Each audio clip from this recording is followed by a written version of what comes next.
Так, друзья, всем привет! Сегодня что-то я зашел на стройку, посмотрел на свою вот эту дверь, и как-то не нравится мне, как она у меня прилегает.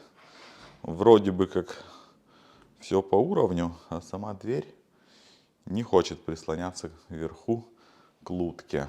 Сейчас хочу ее подрегулировать. Так, здесь, кто не знает, у нас во Франции есть вот такие вот дверные коробки с дверями, которые вешаются на вот такие вот петли. Вот, они чуть-чуть такие своеобразные, но у них есть один плюс, то, что они могут регулироваться. И иногда, когда мы их покупаем с завода, вот эти вот бочонки, они вкручены не на одно и то же расстояние. А сама дверь, как мы видим, она такая с таким вот пазом, она не полностью у нас заходит как бы в лутку, а только одна ее часть, такая, скажем, накладная, как накладной фасад. По идее, у нас есть такая небольшая возможность регулировки. Мы можем этот бочонок либо чуть выкрутить, либо утопить. Чем-то это напоминает регулировку кухонных фасадов. Так, и крутим. Не совсем, конечно, удобно вешать сразу на 3 петли. Вот это у нас. Опа. Ну, я думаю, что должно. Так, ну. Вот.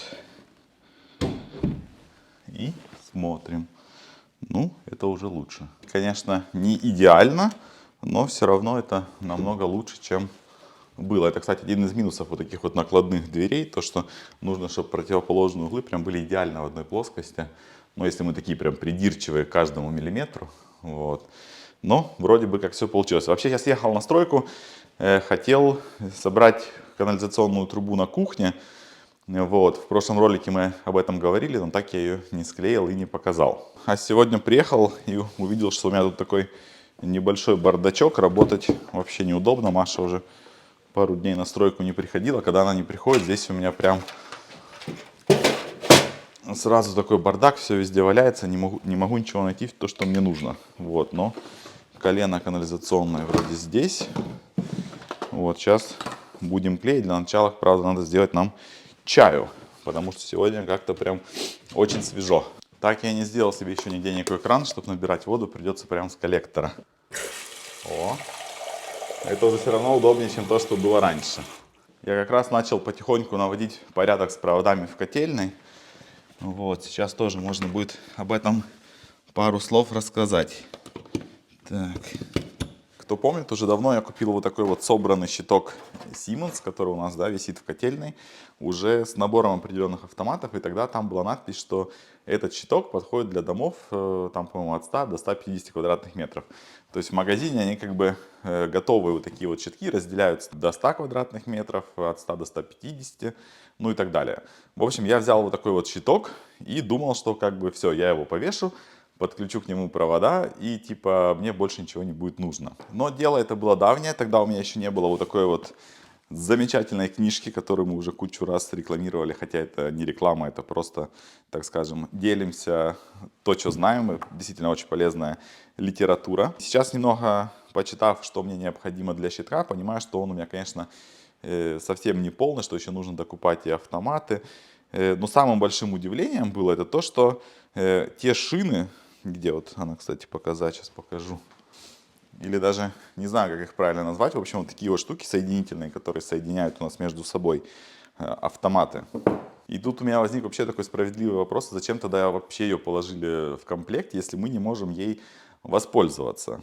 То есть недавно я начал наводить порядок в котельной, думаю, что сильно много у меня уже проводов вот этих вот нависает, что нужно как бы уже убрать вот эти все сопли, убрать удлинитель, который я кидал к генератору. Я провел провод в комнату, где будет розетка, и там уже как бы подключился к генератору.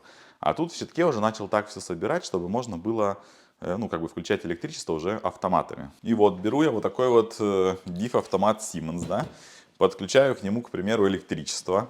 Потом беру, ну, к примеру, вот я сейчас взял, чтобы показать, там темно снимать, 3 автомата, кладу их рядом. И получается, что вот эта планка, она никак не может все это дело соединить. То есть у нас получается, что вот эти два контакта, то есть ноль и фаза, они у нас параллельно, а здесь они все смещены. И если мы с вами начинаем вставлять, сейчас вот покажу, начинаем вставлять вот эту планку, то получается, что она сюда не может вставиться. Ну, то есть, конечно, она вот так, к примеру, может встать, но тогда она у нас замыкает ноль фазу. Понятное дело, что для профессиональных электриков это, наверное, не сюрприз, и они ко всему этому готовы, но когда мы, к примеру, покупаем, да, вот такую, как они говорят, все включено, вот эту вот коробку, предназначенную для подсоединений, и в ней элементарно не хватает каких-то вот таких вот шин для соединения, начинаешь думать, что же мне делать и как это вообще собрать. Вот, я даже пошел, нашел эту старую коробку, где он лежал, начал смотреть, думал, может, я что-то потерял. Нет, в коробке ничего нет. Зашел в интернет, начал читать отзывы об этом щитке в интернете. Все пишут, да, все класс, хороший щиток, все подошло, но не хватает вот этих вот вертикальных и горизонтальных, получается, соединителей. И я как бы даже не против этого всего, но было бы хорошо, если бы хотя бы на коробке было бы где-то написано, что для того, чтобы вам там, типа, подключить, вам понадобится еще докупить вот это и вот это. Потому что, в принципе, даже в этом магазине, где я покупал, вот этих вот нужных соединителей, их, в принципе, там и не было. Вот, поэтому я даже не знаю, ты вот это купил, а где можно купить дополнительные вот эти вот трейки. В общем, я чуть-чуть поковырялся и нашел их на Амазоне.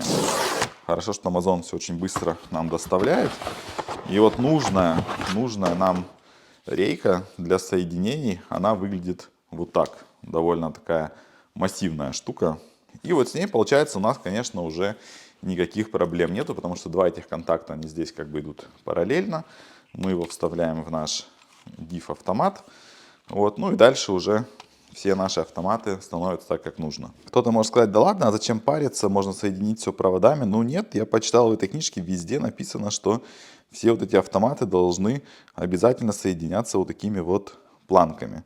То есть изначально у нас приходят провода из щитка на две контактные вот такие клеммы, и от них они идут на вертикальную шину. Кстати, вот эту вертикальную шину Siemens я так и не нашел. Но думаю, ладно, это уже тут, наверное, можно проводами все это дело соединить, потому что в щитке у нас много разъемов на этих клеммах. Но вот дальше вот эти вот, получается, горизонтальные планки нужно обязательно использовать что-то типа вот этого. То есть вот тут на входе у нас есть вот такие вот соединительные клеммы. Это для нуля, это для фазы. То есть отсюда мы, по идее, можем брать напряжение на наши DIF-автоматы. Ну, наверное, нужно использовать какой-то хороший провод хорошего сечения. А дальше уже нужно делать наши шины. Здесь я пока на соплях вот так вот сделал. Вот, но это пока просто, чтобы у меня был свет. Но сейчас я это все переделаю. В общем, есть некоторые нюансы в установке вот этих вот электрических щитов. Нужно стараться все покупать одной фирмы, смотреть, чтобы все у тебя было в наличии. И, конечно, если бы я сейчас бы это все делал, я бы уже не стал покупать готовый щиток. Я бы купил бы отдельно щиток, отдельно автоматы, отдельно все вот эти вот приспособления. И мне кажется, что тогда я бы собрал бы все более правильно. Ну и вообще, наверное, надо было лучше покупать Legrand, потому что его в наличии намного больше в магазинах, чем у таких фирм, к примеру, как Siemens или Hager. Либо нужно заказывать сразу у них где-то на сайте, где все есть в наличии. Вставим все наши автоматы на место. Угу. Так, а этот у нас вот сюда. Так, узел проводов у нас становится уже намного меньше. Так, это у нас розетка не там. Вот этот провод, это у нас розетки в зале. Там, где будет телевизор. И дальше наши провода просовываем. Так, я пока еще точно не знаю, где у меня какие будут автоматы стоять. Поэтому я не отрезаю лишнее, пока подключаю как есть. А вообще французские автоматы, они немного отличаются от тех, что я привык видеть. То есть здесь у нас в каждый автомат приходит и ноль, и фаза. То есть автоматом мы отсекаем сразу и ноль, и фазу. Не, как бы, обычно, я помню, по-моему, только фаза как бы распределялась по нашим автоматам, а здесь и ноль тоже. Ну и как обычно у нас заземление идет на отдельную планку. Так, ну а фазу и ноль сейчас ставим в один из автоматов, который у нас подключен. И да будет свет на розетках. Как-то я смотрел ролик в интернете, как электрик собирает этот щиток. Вот. Ну там на камеру, не знаю, может, конечно, он это делал чуть дольше. Но вот он практически все соединял на камеру, и он собрал все наверное, минут за 30. То есть он пришел, снял все эти провода, расчистил, все они у него подписаны, быстренько все оголил, тык-тык-тык-тык-тык и пошел. Нам, конечно, такая скорость и не снилась, но все равно не боги горшки обжигают, все можно сделать самому. Так что включаем наши автоматы. Так, где у меня подключено вот это и вот это. Во. И можно идти греть чайник. Генератор. Пойдем его запускать. Так, ну а на улице у нас сегодня прям шикарная погодка. Светит солнышко. Вот. Но утром было морозно.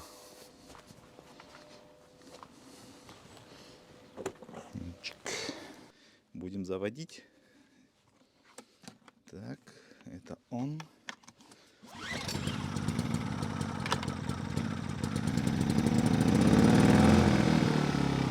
О, да будет свет.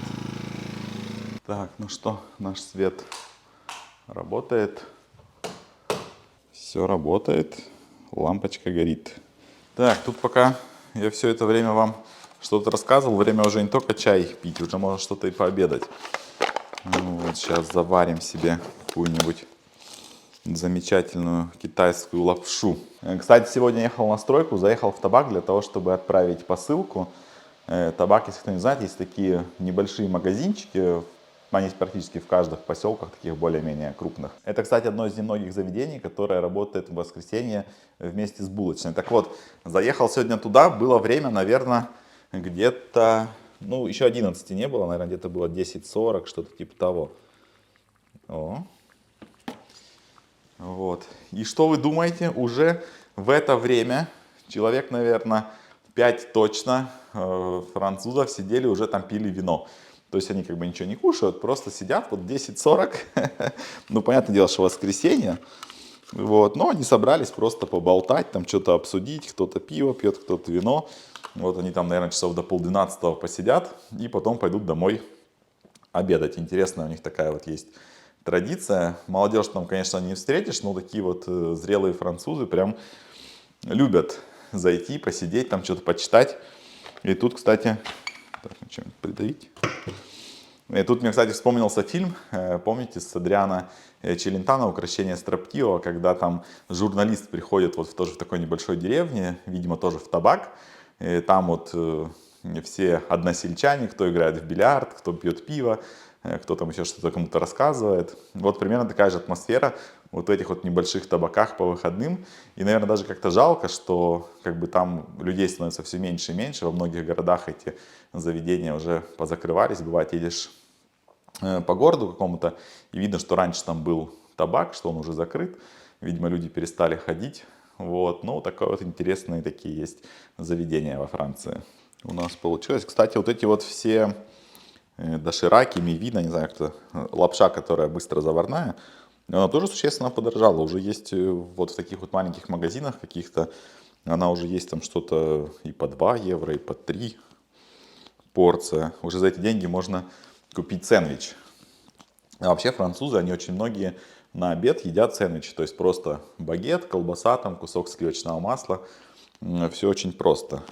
Начинают, мне кажется, вот современная молодежь начинает немного портиться, начинают они больше есть всякого фастфуда, всяких гамбургеров, потому что вот так вот наблюдаешь, какие-то рестораны французской кухни закрываются, открываются в основном всякие Бургер Кинг, KFC, Макдональдсы, ну и всякие вот эти вот арабские бистро с кебабами и прочим.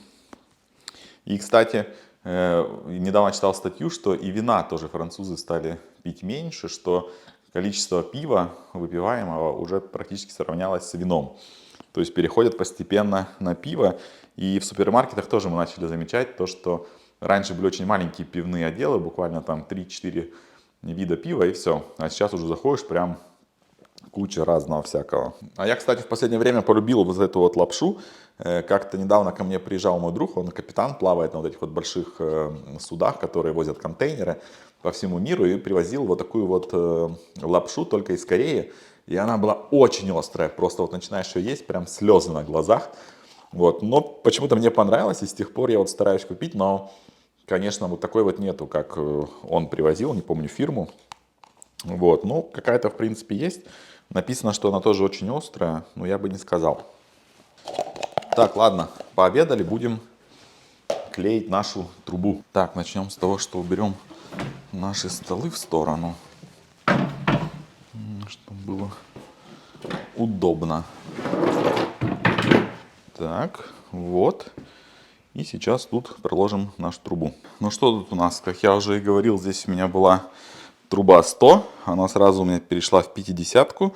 Нам пригодится вот такой вот тройник. И от него мы уже потом будем плясать. Вот. Кто-то нам в комментариях написал, что лучше вставить два угла под 45 вместо угла на 90. Вот. Не, ну это, конечно, возможно, но только у меня нет углов на 45. Я думаю, ничего страшного, если будет у меня и так. Правило изначально нужно все просто собрать, а потом уже клеить. Так. Вот это вот я уже вставляю, слышу, что оно как-то чуть-чуть разного диаметра, хотя вроде бы все в одном магазине покупаю. Так, и здесь мы идем уже выше профиля, да?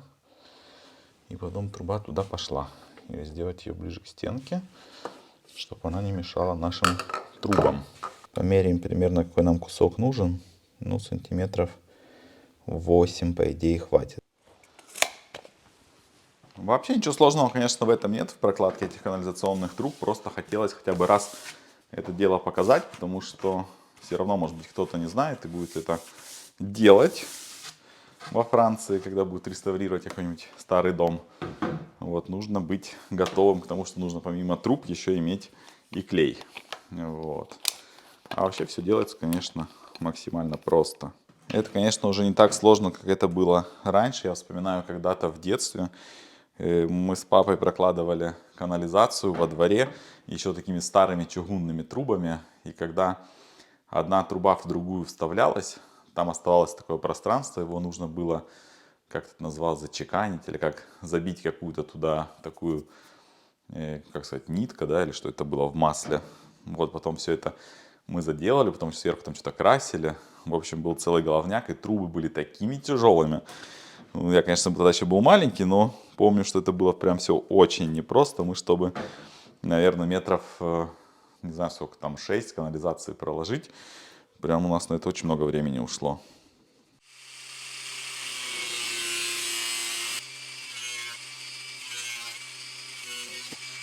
Так, где наш тройник? Иди сюда. Это вставляем. Вот это прям хорошо вставляется. Прям плотно. Тут видно, что хорошо заклеится. Это тоже, в принципе, хорошо. Пар какой идет, нифига себе. Так, и можно мерить дальше. Так, значит, эта труба у нас будет стоять вот так. Уровень там поверху трубы. Сейчас отмеряем где-то 6,5 сантиметров вот здесь на стенке и сделаем отверстие.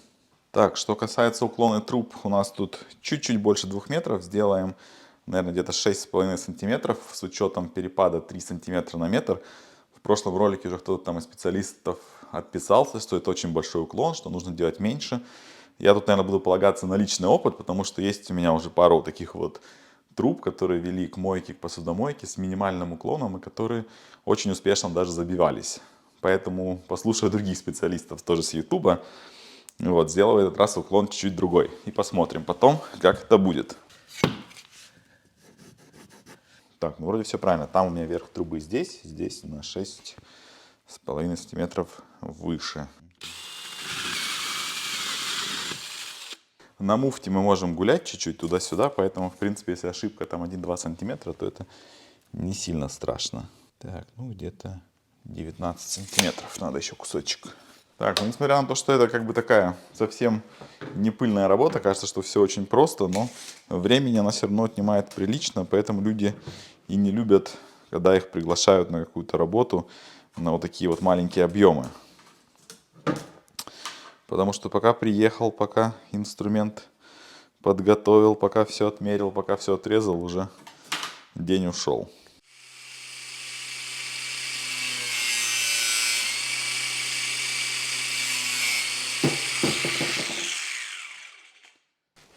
Ну что, дорогой, что ты сегодня сделал? Так, я вот смотрю, уже почти все напилил. Вызвал себе помощницу, чтобы она нам помогла все это дело соединить. Ну, вообще, как бы соединяется все это очень просто. Чик-чик. Вот. А ты клеить будешь? Не, ну клеить, конечно, будем. Во. Вот такая вот штука получилась. Вот. Сейчас мы это все дело на место вставим. Нарисуем, как оно все должно быть фломастером. Потом склеишь Потом и все, да? склеим. Ну, я не знаю, получится ли все склеить и вставить, либо как-то частями. Ну, Ладно. короче, сейчас будем мерить и рисовать. Ага. Так. Джик. Здесь вот так. Блин, ну не совсем удобно, кстати. А, или просто у меня тут надо... Да, вот так. Вот. Так. Не, ну с одной стороны, очень удобно, когда мы вот так вот утепляем изнутри. У нас есть 10 сантиметров вот этого пространства за гипсокартоном. Можно там и канализационную трубу спрятать, и что угодно. Ну, а чисто практически, мне кажется, это не сильно удобно, что труба за гипсокартоном. Или нормально? Ну, она тут короткая, если даже она забьется, ее как бы прочистить очень просто. Ну да, согласна. Ну да, хорошо, она так прячется. Аккуратненько. Вот. Что, Войт? Пришли они, да? Друзья пришли. Нет, идите через тот вход. Рисуем. Как оно у нас должно быть все вставлено. Так. Носик надо откусить.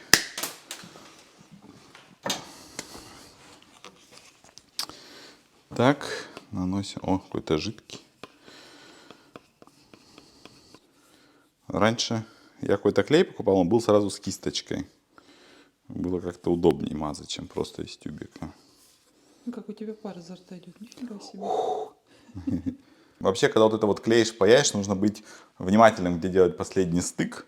Вот, потому что я думаю, что, наверное, вот здесь мы соединим вот здесь последним. Так, у нас же есть возможность снять. Ну да, то есть мы сейчас вот это все склеим, а потом последний стык сделаем вот этот, то есть самый такой простой.